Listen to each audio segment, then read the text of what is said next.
Hey everybody, Leathbeat here. Alright, so we're gonna get into this stuff. We're gonna be talking about two particular cards in Primal Origin, the set after Legacy of the Valiant for the OCG. Now, of course, we're not gonna be getting this set for quite a while, and heck, we don't even know all the cards in the set.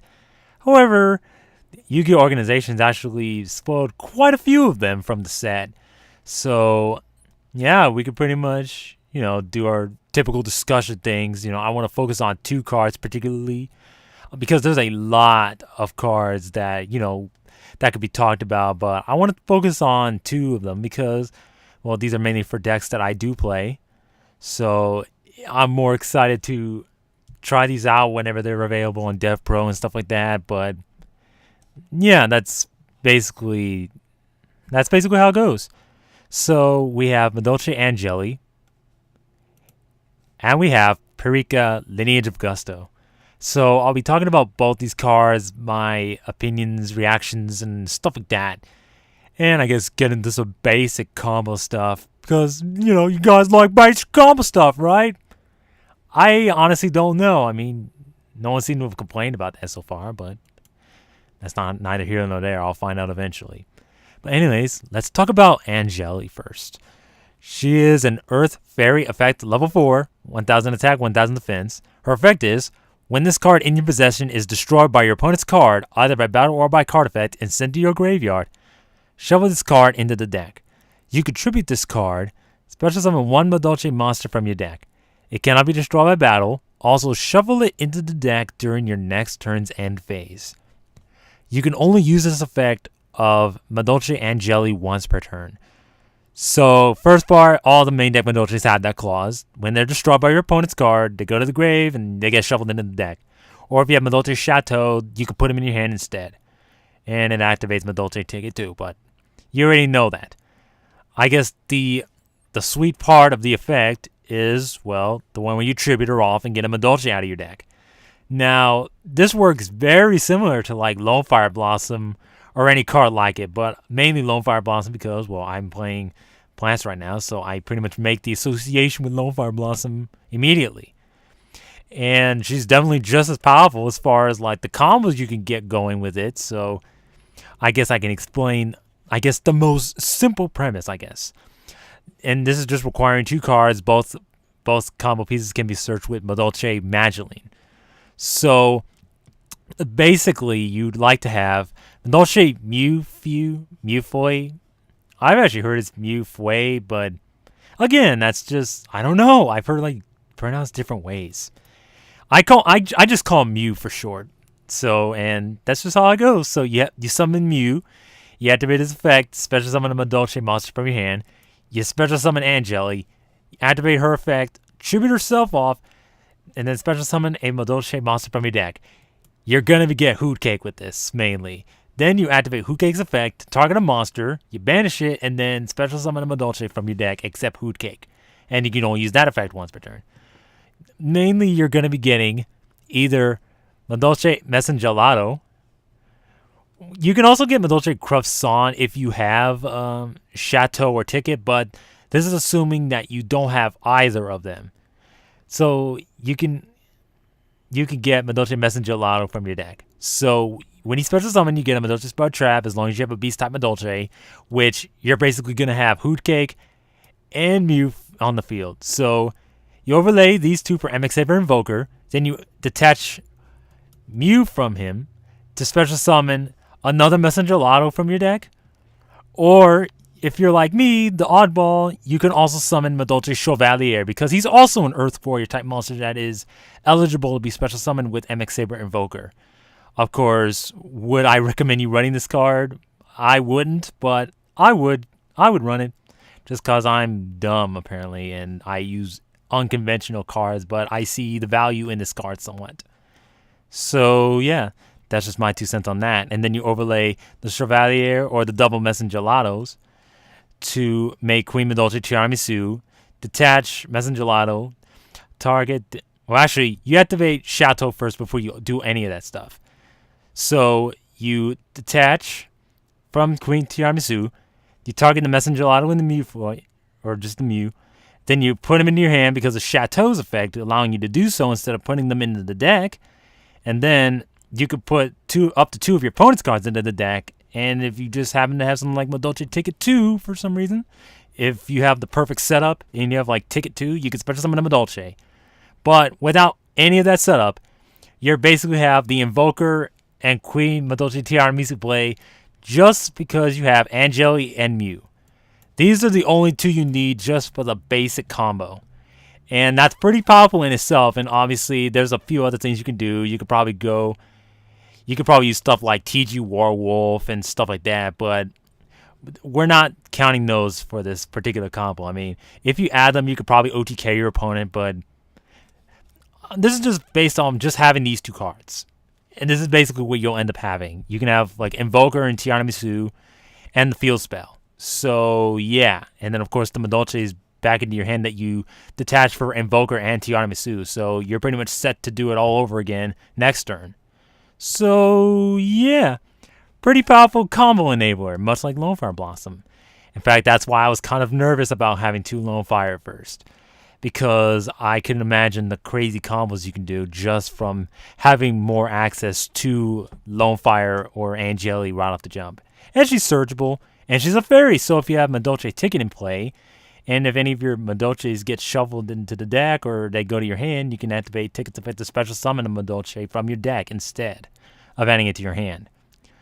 And I guess it has a nice little bonus of the Madolche cannot be destroyed by battle, the one you bring out. So, I mean, that's an option too. You can bring out something like PΣΣΔ V1 to make her immune to destruction. Then you can just ram into anything and she can't be destroyed by battle, and then you get to blow up an opponent's card. That's if you want to do that. Because I'm the oddball, I do run PΣΣΔ, which I may or may not take out, depending on just how good this just happens to be. And I can imagine it being very good. That's just my opinion. You guys might think differently, and you might think she's not even necessary, and I could agree to an extent, because Hootcake by himself does a lot for the deck. When you add something like Angelly, which pretty much is a self-enabling Hootcake play, shit's gonna go down. And that's all I gotta say about these ones. So, yeah, Angelly is very good, very broken, and has a lot of hype. I'll talk about that later, but anyways, let's go into the Gusto.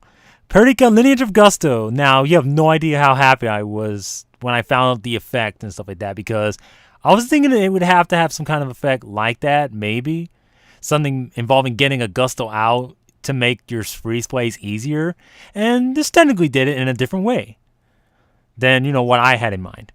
So anyways, Pirika Lineage of Gusto is a wind psychic effect level 3, 1000 by 1500. So yeah, being a level 3 psychic is very good in itself already, even without knowing what the effect is, just because you can use stuff like Emergency Teleport, Serene Psychic Witch, or Gusto Eagle. So yeah.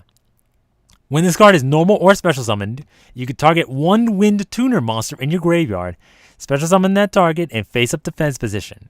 Its effects are negated. If you activate this effect, you cannot special summon monsters for the rest of this turn except wind monsters. You can only use the effect of Pirika Lineage of Gusto once per turn. So essentially, Gusto's just got a Junk Synchron, Debris Dragon, Blackwing Blizzard of the Far North, Crane, etc. Those one card, bring back something, go for a play. Basically, that's pretty much what I label them as. So I guess we could call freaking Debris Dragon. Why not? Even though Crane would technically get back something to level 3, which you're probably going to get back with Pirika most of the time, because you can get back Gusto Goto and go for Daigusto's Freeze much easier. But that's just me, though. So, yeah, whichever monster you associate it and having similar attributes to, she's got it. If negates the effects of the monsters, doesn't matter. You're going to be synchro summoning with them. If you activate the effect, you cannot special summon monsters for the rest of the turn except for wind. Again, it doesn't matter that much. With the setup you're going to have, you're probably going to be going for wind synchros like Daigusto's Freeze or Daigusto Eagles, etc. So, I don't think you really have to worry about going for other synchros, although you can't go,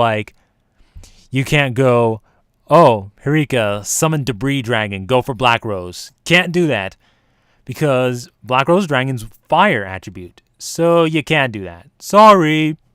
So you can't do that. And you cannot bring her back with Debris Dragon because, well, she has 1000 attack. Debris Dragon can only bring back monsters that have 500 attack or less, so you can't do that either. So there's a few things you can't do, but the things you can do, it's very simple and very good. So yeah, she definitely filled in the missing piece of the Gusto puzzle, I guess. Because essentially, you may have the setup to go for Daigusto's Freeze, but it may have taken like more time than it needed to, especially in nowadays where everything's like really fast. And Gustos don't really have a very fast way to get to Daigusto's Freeze. I mean, you can use like Emergency Teleport to help, but you're not always going to have that card, and you're not always going to have like Serene Psychic Witch, even though there are options to get this card out now. But I mean, before her initial reveal, you kind of had to, it took quite a bit of time to set up, and sometimes you just want to get to it right away to get the combos rolling. And she basically does that. So yeah, as far as like stuff you can get back, obviously I mentioned Debris Dragon, but you can also use this guy, Cock-a-doodle-doo. Now, what's kind of cool with Cock-a-doodle-doo is that he's a level 5 tuner monster. So if you summon Pirika, you could bring this back, and you can go for Stardust Dragon, because he just happens to be a wind attribute monster. So there's that. So there's a few interesting combos you could probably do, but yeah, it's definitely a nice option for the deck, and it's definitely a necessary and very wonderful and beautiful addition to the deck.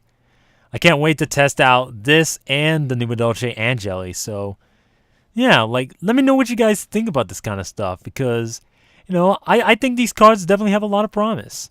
Well, Angelly definitely has enough promise already, because the Madolche deck is already very good with the addition of Hoot Cake and stuff like that. But now it's even better because of the addition of Angelly. You Angelly, bro? Yeah, I had to do that. And that Pirika, being a Gusto, has the pleasures of being used with all sorts of Gusto support, like shuffling her and another Gusto into the deck with Cam's effect to draw one card. You can get her out of the graveyard with the effect of Daigusto's Freeze, so you could target her and then put it back into your hand so you can do it again next turn. Or you can also use Emergency Teleport or Serene Psychic Witch or Gusto Eagle to get her out from the deck instantly, and then use her effect to bring back Gusto Goto and go for Daigusto's Freeze quickly. You can also use cards like Call the Haunted and Limit Reverse and stuff like that, so you have many, many, many ways to activate this effect. But not only that, that little guy right there, that penguin dude, he's probably in the set too. The Gusto penguin dude. So I guess whenever he is announced, if at all, we'll discuss him too. But this is very good already, just because making the Daigusto's Freeze plays or going for other synchro plays that are wind-based much easier, it's always nice. And, you know, Gusto's being a very passive deck, now it at least, it can kind of work like a sword. I know it's kind of weird, but I say that because it's like, well, a lot of the time you're defending, but sometimes you just want to get in there and attack. Now you kind of have a more aggressive option, and you can go for the Daigusto's Freeze OTK stuff if you want.